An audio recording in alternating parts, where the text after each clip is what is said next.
அனைவருக்கும் வணக்கம். மார்கழி மாதம் 13வது நாள் 13வது பாசுரம். புள்ளின்வாய் கீண்டானை. இந்த பாசுரத்திலே கண்ணன் எம்பெருமானினுடைய சிறப்புகளையும் அவருடைய வீரதீர செயல்களையெல்லாம் ஆண்டாள் இங்கே பட்டியலிடுகிறார். புள்ளின்வாய் கீண்டானை பொல்லா அரக்கனை கிள்ளி கலைந்தானை கீர்த்திமை பாடிப்போய் பிள்ளைகள் எல்லோரும் பாவை களம் புக்கார் வெள்ளி எழுந்து வியாழன் உறங்கிற்று புல்லும் சிலம்பினகான் போதறி கண்ணினாய் உள்ளம் குளிர குடைந்து நீராடாதே பள்ளி கிடத்தையோ பாவாயினின் நன்னாளாய் கள்ளம் தவிர்த்து கலந்தேலோர் எம்பாவாய். புள்ளின்வாய் கீண்டானை. கண்ணன் ஆயர்பாடியிலே வளர்ந்த சமயத்தில் அவனுடைய தாய்மாமனாகிய கம்சன் அவனை கொல்ல முற்படுகிறான். அவன் பல பேரை அனுப்புகிறான். பூதகையை அனுப்புகிறான், தேனுகாசூரனை அனுப்புகிறான், குதிரை வடிவத்தில் இருந்த கேசியை அனுப்புகிறான். இப்படி பல அரக்கர்களை ஒன்றன் பின் ஒன்றாக அனுப்பி கொண்டே இருக்கிறான். ஆனால் கண்ணன் தன்னுடைய வீரத்தாலே எல்லா அரக்கர்களையும் அழித்தான்.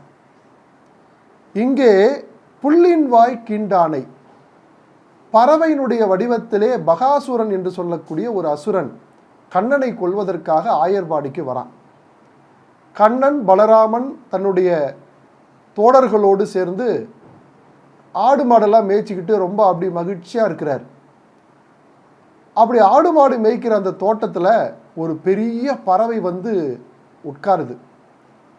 அது அப்படியே இவனை கடித்து குதற வேண்டும், கொத்தி குதற வேண்டும் என்பதற்காக அது வந்து அப்படி வாயை வந்து அப்படியே திறக்குது. பார்த்தா அதுக்குள்ள ஏராளமான பற்கள் இருக்குது. பெரும் பறவை. அப்படி பறவை வடிவத்திலே வந்திருப்பவன் யார் என்றால் பகாசுரன். அந்த பகாசுரனை அனுப்பியவன் யார் என்றால் இந்த கம்சன். ஏன்னா கண்ணனால் அவனுடைய உயிருக்கு ஆபத்து இருக்கிறது கம்சனுக்கு. அதனால என்ன பண்றான் கம்சன், ஒன்றன் பின் ஒன்றாக பல பேரை அனுப்பிட்டே இருக்கிறான் கண்ணனை கொல்வதற்காக. அதில் ஒருத்தன் தான் இந்த பகாசுரன். இவன் புள்ளின்வாய் பறவையினுடைய வடிவத்திலே வந்து கண்ணனை கொல்வதற்காக வருகிறான். கண்ணன் இதை புரிந்து கொண்டான். உடனே அந்த பறவையினுடைய வாயை இரண்டாக பிளந்து அந்த பறவையை கொன்றான் கண்ணன். எனவே புள்ளின்வாய் கீண்டானை. கீண்டானை என்றால் கிழித்து எறிந்தவன். பறவையினுடைய வாயை கண்ணன் கிழித்து எறிந்தான். அது உண்மையான பறவை அல்ல. உண்மையான பறவையாக இருந்தால் பகவானுடைய காலரில் வந்து விழுந்திருக்கணும். அது வந்திருப்பது ஒரு அசுரன். எனவே அந்த புள்ளினுடைய வாயை, பறவையினுடைய வாயை கிழித்து எறிந்தான் கண்ணன். அது மட்டுமா, பொல்லா அரக்கனை, பொல்லாத அரக்கர்கள் கேசி, தேனுகாசூரன், இப்படி பூதகி, இப்படி நிறைய அரக்கர்கள் ஒன்றன் பின் ஒன்றாக வந்தாங்க. ராவணன், கும்பகர்ணன், இப்படி எல்லாரையும் பரமாத்மா என்ன செஞ்சாரு, வதம் செய்தார். கிள்ளி கலைந்தானை, பொல்லா அரக்கனை கிள்ளி கலைந்தானை, அவர்களையெல்லாம் கொன்று குவித்தார். கீர்த்திமை பாடிப்போய். அப்பேற்பட்ட அந்த கண்ணன் எம்பெருமானுடைய திருவடிகளை நாம் போற்றி பாட வேண்டாமா? ஏ ஆயர்குல பெண்ணே, ஏன் இன்னும் படுத்து உறங்கி கொண்டிருக்கிறாய் என்று கேட்கிறார். பிள்ளைகள் எல்லோரும் பாவை களம் புக்கார். எல்லோரும் யமுனை நதிக்கரைக்கு போயிட்டாங்க. அங்கதான் பாவை என்று சொல்லக்கூடிய ஒரு மண் பொம்மையை செய்து காத்தியாயினி தேவிக்கு அவர்கள் விரதம் இருக்கிறார்கள், நோன்பு இருக்கிறார்கள். ஏனென்றால் கண்ணனையே நாம் அடைய வேண்டும், கணவனாக அடைய வேண்டும், கண்ணனையே, கண்ணனுடைய ராச லீலைகளிலே நாம் ஈடுபட வேண்டும் என்று அந்த ஆயர்குல பெண்கள் எல்லாம் யமுனை நதிக்கரையில் போய் பாவை நோன்பு நோற்கு போய்விட்டார்கள்.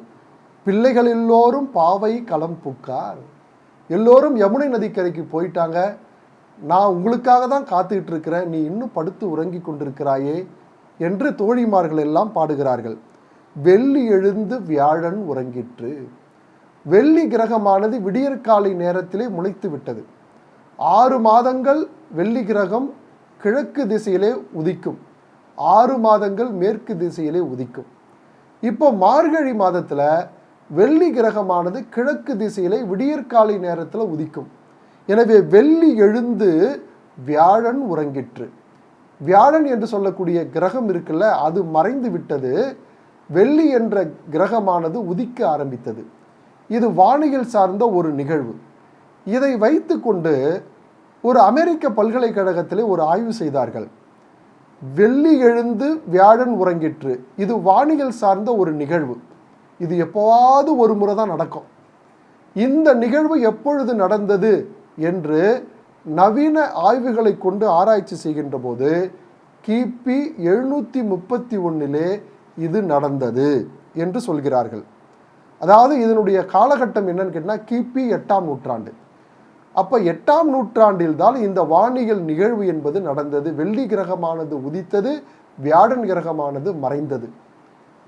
அப்போ இந்த நிகழ்வு 8ஆம் நூற்றாண்டிலே நடந்தது. எனவே ஆண்டாள் இதை பார்த்திருக்கிறாள். எனவே அவள் தன்னுடைய திருப்பாவையிலே இதை பதிவு செய்கிறாள்.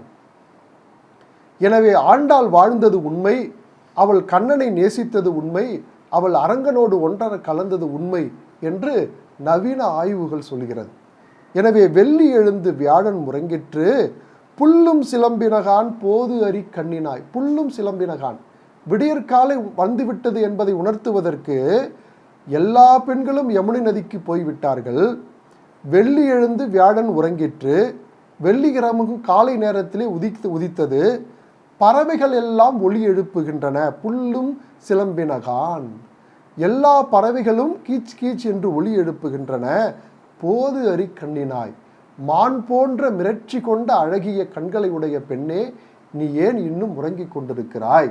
விடியற்காலை வந்துவிட்டது என்று இந்த ஆயர்குல பெண்கள் எல்லாம் பாடுகிறார்கள். உள்ள குளிர குடைந்து நீராடாதே. நீராடுவது பற்றி ஆண்டாள் மிக அழகாக இங்கே சொல்கிறார்.